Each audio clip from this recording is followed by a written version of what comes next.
안녕하세요. 불과 1년 전까지만 해도 단 50m도 자력으로 뛰지 않았던 운동 극혐러이자 운동을 제대로 꾸준히 해본 적 없이 저질 체력으로 39년 살았던 마담초입니다. 지금은 어떠냐고요? 1년째 운동을 꾸준히 하고 있고 역대급 컨디션으로 20대 때보다 더 파이팅 넘치게 살고 있는 자기관리 잘하는 40세 마담초이가 되었습니다.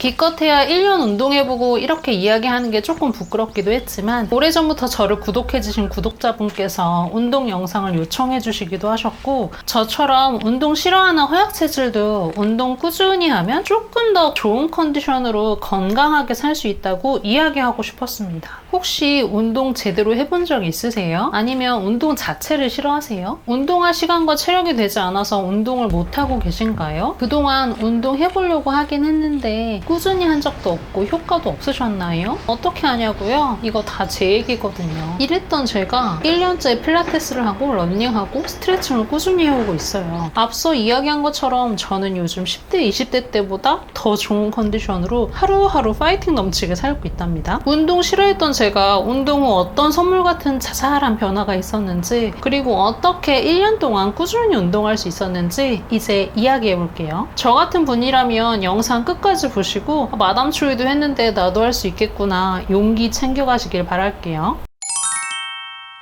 저질 체력으로 살았던 사람들은 공감할 만한 선물 같은 변화들 3가지가 있어요. 역대급 좋은 컨디션이랑 자신감 같은 거 지난 영상에서도 이야기했었고 다른 운동 영상들에서도 엄청 많이 보셨을 테니까 생략할게요. 첫 번째, 키가 1.5cm나 컸어요. 이건 필라테스 하면서 자세가 교정돼서인 것 같긴 한데 작년 4월에 건강검진하면서 166.1이었던 키가 올해 7월 건강검진에서는 167.6으로 나왔어요. 1.5cm나 자랐더라고요. 정말 놀랍지 않아요? 40세에도 키가 자랄 수 있더라고요. 이건 진짜 의외의 효과였어요. 두 번째, 10대 때부터 저를 괴롭히던 생리통의 증상들이 70% 정도 완화가 되었어요. 생리통으로 고통받는 분들 너무 많으시죠? 제가 그 마음 너무 잘 알죠. 저도 10대 때부터 생리통이 너무 심해서 진통제 없이는 못 살았거든요. 용한 전국구에 있는 한의원들 한약도 엄청 먹었는데 그때뿐이었어요. 저의 평생 고집병이었죠. 일주일 내내 진통제 달고 살았고 그 한 주는 그냥 저한테 지워진 시간이었어요. 그랬던 제가 운동을 꾸준히 하니까 먹는 진통제의 양이 7알에서 한두 알 정도로 줄어들었어요. 일주일을 고생했는데 하루 이틀 정도만 컨디션이 안 좋고 금방 회복됩니다. 이게 올해 초부터였으니까 운동 시작하고 약 8개월 되는 시점이었어요. 물론 지금 완전히 생리통이 없는 건 아니지만 이 정도만 해도 진짜 땡땡큐 감지 덕지입니다. 세 번째, 기초 체온이 올라가서 면역력이 올라가고 염증 수치가 떨어졌어요. 원래 체온이 좀 낮아서 추위 엄청 타고 쩌죽타파였거든요. 운동 시작하고 6개월쯤 되니까 땀이 살짝씩 나기 시작하더라고요. 그리고 기초 체온이 올라가면서 면역력도 같이 올라간 것 같아요. 다들 아시죠? 기초 체온 1도 올라가면 면역력 5배 높아진대요. 동네 내과병원 단골이었던 저였는데 지난 1년 동안 감기도 코로나도 한 번도 안 걸렸어요.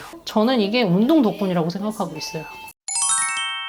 이제는 제가 운동을 꾸준히 할 수 있었던 10가지 방법을 공유할게요. 첫 번째, 일단 운동복과 운동화를 샀어요. 운동을 제대로 해보지 않은 사람들은 예쁜 운동복이나 예쁜 운동화는 많지만 운동을 위한 제대로 된 운동복이랑 운동화가 없어요. 남편이 운동 꾸준히 하려면 제대로 된 운동복이랑 운동화가 있어야 된다고 해서 그냥 나이키 매장 가서 마네킹에 입혀준 대로 그냥 트레이닝복이랑 러닝화를 샀어요. 어떤 게 좋은지 모르니까 그냥 제일 잘 팔리는 걸로 산 거예요. 저도 처음에 뭐 별거 있나 그냥 있는 거 입고 신으면 되지 했는데 글로벌 기업 나이키가 왜 운동화랑 운동복을 이렇게 만들었는지 또 그리고 운동 잘하는 사람들이 나이키를 왜 좋아하는지 입어보니까 그 차이를 알겠더라고요. 그리고 그 운동복을 풀착한 내가 좀 멋져 보여요. 그래서 하기 싫어도 한 번 더 운동하게 되더라고요. 그리고 애플워치도 샀죠. 이게 첫 번째 환경 설정입니다. 운동할 수 있는 기본적인 환경을 세팅해주는 거예요. 제가 장비병이 좀 두 번째, 내 컨디션에 맞는 시간대를 찾았어요. 운동 시간을 바꿔가면서 저를 관찰해보니까 아침에 일어나서 2시간은 지나야지 걷거나 뛸 수 있는 몸이 되더라고요. 그 전에 움직이면 좀 어지러워요. 그리고 오후 시간으로 갈수록 배터리가 조금씩 방전되고 지쳐서 자꾸 건너뛰게 되고 하더라도 열심히 안 하게 되더라고요. 그래서 운동은 오전 7시부터 11시 사이에 하는 걸로 정했습니다. 그래야 그나마 지치지 않고 꾸준히 하더라고요. 본인이 오전이나 오후, 저녁 언제 하는 게 몸 상태에 맞는지 한번 찾아보세요. 분명 시간대에 따라서 컨디션이 다를 거예요. 보통 저처럼 허약한 체질인 사람들은 오후 되면 이미 지친 몸이 돼요. 되도록 오전에 하시기를 추천합니다. 세 번째, 난이도를 최하 걷기로 시작해서 한 달 간격으로 걷는 시간을 조금씩 올려서 기초 체력을 만들었어요. 다른 거 다 필요 없고 일단 나이키 러닝화 하나 사서 나가서 딱 20분만 걸어보세요. 저도 처음에 20-30분만 집중해서 걸었어요. 빡세게 말고 산책 수준으로 기분 좋게 걸을 정도로만요. 절대 지칠 때까지 걷지 않았어요. 처음부터 1시간 걷지 마세요. 저질 체력에게 1시간 걷는 것도 무리예요. 예전에 저는 운동하면 1시간을 해야 된다고 생각해서 처음부터 좀 무리하고 한 번 하고 나면 죽을 것 같이 힘들어서 운동을 계속할 엄두도 못 내고 또 그래서 쉽게 포기하게 됐었던 것 같아요. 처음에는 그냥 20분만 걷자, 30분만 걷자 하면서 몸을 회복하고 체력을 조금씩 올리세요. 다음에 기분 좋게 다시 나갈 수 있을 정도만 처음에 해보시는 거를 추천해요. 이렇게 두세 달 하면 30분 걷는 거는 껌이 되어 있을 거예요. 그때부터 2분, 3분, 5분, 8분 이렇게 뛰어보시기를 추천합니다. 그리고 운동 개인 레슨을 시작하면 딱 좋을 거예요. 네 번째, 저도 전문가에게 시간과 돈을 들여서 개인 레슨을 받았어요. 필라테스 1대1 개인 레슨을 거의 1년 받았고 지금은 개인 레슨 졸업하고 지난 5월부터 그룹 레슨 받고 있어요. 전문가한테 시간과 돈 들여서 배우는 거 정말 꼭 추천해요. 운동 안 해본 사람들은 더더욱이 꼭 1대1 레슨 받으셔야 돼요. 그래야 내가 어떤 수준인지, 이 운동 왜 해야 되는 건지, 내 몸에 어떤 영향 주는지 알 수 있어요. 무엇보다 다치지 않고 운동할 수 있어요. 제가 운동을 1년째 할 수 있었던 가장 큰 역할을 한 게 필라테스 개인 레슨이었어요. 비싸고 시간도 없다고 하실 수 있는데 10년 뒤에 몸 망가져서 수술하고 입원하는 비용과 시간보다는 저렴하다고 생각해요. 너무 극단적으로 말씀드려서 죄송합니다. 사실 필라테스는 할 말이 너무 많아요. 제가 가장 많이 추천하기도 하고 주변에서도 제일 많이 물어봐요. 제 바뀐 모습을 보고 필라테스 시작한 친구가 벌써 4명째예요. 필라테스는 다음 주 영상으로 따로 준비하고 있어요. 구독하고 조금만 기다려주세요. 5번째, 근데 회사 다니거나 다른 일, 약속 일 때문에 시간이 마땅치가 않죠. 그래서 저는 운동을 제 생활의 1순위로 둔다는 원칙을 만들었어요. 저한테 운동은 항상 마지막 순위였고 여러 선택지 중에 하나여서 운동이 저한테 선택당한 적이 거의 없어요. 근데 사실 이건 지금도 조금 어려운데 오전에 집중이 잘 돼서 일이 잘 풀리는 날은 운동 빼먹는 날도 당연히 생겨요. 주말에는 주말이어서 쉬고 싶고 약속이 생기면 약속 때문에 또 건너뛰고 싶고 그래서 어떤 선택을 할 때 우선순위를 운동으로 두고 일과 약속을 조정하거나 운동 시간을 조절하고 있어요. 되도록 주 5회 운동하려고 아직도 엄청 노력하고 있어요. 6번째, 그렇게 만든 우선순위가 흔들릴 때마다 그럼에도 운동하지 않으면 나한테 어떤 일이 생기는지 적어놓고 잊지 않으려고 했어요. 이건 예전 영상에 루틴 만드는 방법에서도 이야기했던 방법인데요. 1. 운동을 하지 않으면 체력이 떨어지고 컨디션이 좋지 않아서 내가 하고 싶은 것들을 할 수 없다. 목표를 이룰 수 없다. 유튜브, 책 집필, 강연, 여행을 위해서 체력을 길러야 하므로 주 5회 운동을 해야 한다. 2. 말을 오래 하면 숨이 차고 기력이 딸린다. 그럼 유튜브 나레이션과 강연을 할 수 없다. 그럼 나는 목표를 이룰 수 없다. 주 3회 러닝을 통해서 폐활량을 늘린다. 3. 다 떠나서 다시 아플 수 있다. 다시 아플까봐 너무 무섭다. 아프지 않으려면 그럼에도 또 아프게 된다면 또 잘 이겨내야 되니까 지금 운동을 해놔야 한다. 내 목표를 나 때문에 이룰 수 없다고 생각하면 그만큼 무서운 게 없고 또 아프고 다시 저질 체력으로 돌아가서 살아야 된다는 게 저는 너무 무서워요. 다른 사람들과의 약속은 꼭 지키면서 자신과의 약속은 너무 쉽게 까먹고 깨요. 까먹지 말라고 책상이나 눈에 보이는 곳에 포스트잇에 적어서 붙여둡니다. 이게 별거 아닌데 진짜 효과가 좋아요. 제 친구는 운동하지 않으면 체력이 떨어져서 초등학생 딸과 놀아줄 수 없고 추억을 만들어줄 수 없다. 딸이 어른이 되었을 때 나는 병약해져서 딸에게 짐이 될 것이다 라고 적어놨대요.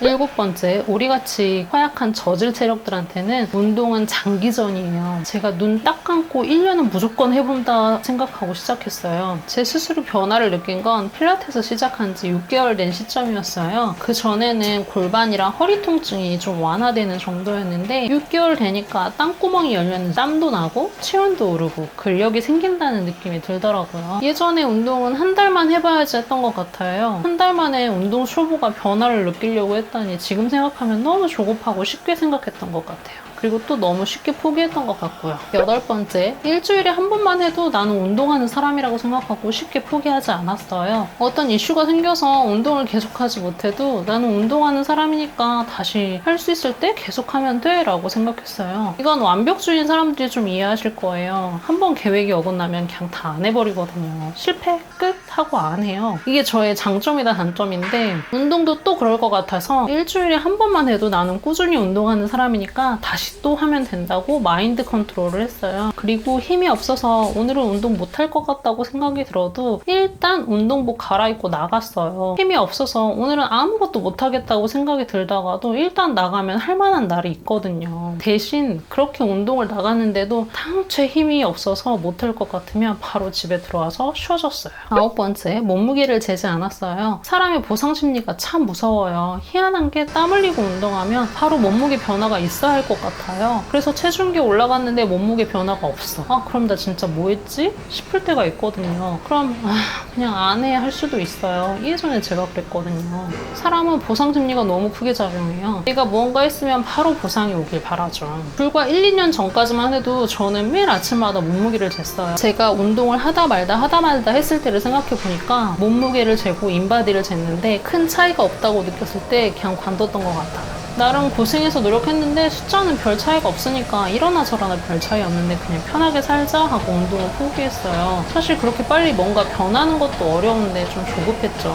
그래서 이번에는 체중계 숫자에 일희일비하지 않고 그냥 건강해지고 체력 만드는 걸로만 목표로 삼았고 몸무게를 재지 않았어요. 이제 그런 숫자보다 내가 몸으로 변화를 직접 느끼고 알아채는 게 더 중요하다고 생각해요. 10번째, 더 나이 들면 하고 싶어도 못한다는 걸 알아버렸어요. 조금이라도 할 수 있을 때 해야 돼요. 우리 인생은 생로병사 중에 노병사만 남았어요. 부모님 보시면 아실 거예요. 저희 엄마 허리 디스크 수술하시고 걷기 운동 하시는데 무릎에 무리가 가서 걷는 운동마저 못하세요. 저희 시어머니도 5년 전에 고관절 수술하시고 이제야 조금 걷는 운동 하실 수 있어요. 하지만 지금도 계단 오르는 거 버거워하세요. 비단 저희 부모님만 그런 게 아닐 거예요. 저희 부모님들이 젊은 시절에 저희 키우시느라고 엄청 고생하시고 몸 다 망가지셨잖아요. 부모님 중에 수술 안 하신 분들 거의 없으실 거예요. 저희 엄마는 여행 가서 다른 사람들처럼 맘 편히 걸어다니면서 구경하고 싶으시대요. 그리고 저희 어머님은 공원에서 조깅하는 젊은이들처럼 한번 뛰어보고 싶대요. 걷고 뛰는 게 이렇게 감사한 일이라는 걸 몰랐다고 이제야 이야기하세요. 부모님 젊었을 때 건강관리 소홀했다는 이야기를 하려고 하는 게 아니에요. 부모님께서 후회하시는 걸 자식인 우리는 반복하지 말자는 거예요. 이렇게 저는 내 스스로 건강관리하지 않으면 내가 걷고 달리고 싶을 때 그걸 하지 못하는 날이 올 수 있다는 걸 알아버렸어요. 책을 읽고 싶은데 노안과 백내장으로 책을 읽지 못하는 날이 올 수도 있다는 걸 알아버렸어요. 그래서 지금 할 수 있을 때 하자는 생각이 들었어요. 너무 당연하게 생각했던 걷고 뛰는 것마저 소홀히 했던 젊은 날을 돌아보면서 후회하는 노인으로 늙고 싶지 않아요. 마지막으로 제가 했던 방법을 다시 정리해볼게요. 1. 일단 운동복과 운동화를 산다. 2. 내 컨디션에 맞는 시간대를 찾는다. 3. 난이도를 최하 걷기로 시작해서 한 달 간격으로 걷는 시간을 조금씩 올려서 기초 체력을 만든다. 4. 전문가에게 시간과 돈을 들여서 1대1 레슨을 받는다. 5. 운동을 생활의 1순위로 둔다. 6. 운동을 하지 않으면 나에게 어떤 일이 생기는지 적어놓고 잊지 않는다. 7. 운동은 장기전. 눈 딱 감고 1년은 무조건 해본다고 생각하고 시작한다. 8. 일주일에 한 번만 해도 나는 운동하는 사람이라고 생각하고 쉽게 포기하지 않는다. 9. 몸무게를 절대 재지 않는다. 10. 더 나이 들면 하고 싶어도 못한다는 걸 기억한다. 저와 같이 저질 체력인 분들이, 그리고 운동을 하긴 해야겠는데 어떻게 시작해야 될지 모르겠는 분들이, 그리고 운동을 꾸준히 해본 적 없는 분들이 이 영상을 보시고 조금의 희망을 갖고 운동을 시작하고 조금 더 건강하고 좋은 컨디션으로 하루하루 행복하게 사셨으면 좋겠습니다. 오늘 영상은 여기까지입니다. 긴 영상 끝까지 봐주셔서 감사합니다. 혹시 궁금한 점 있으시면 댓글 남겨주세요. 제가 동지애를 발휘해서 성심성의껏 답변 드릴게요. 오늘도 건강하고 행복한 하루 보내세요. 감사합니다. 안녕.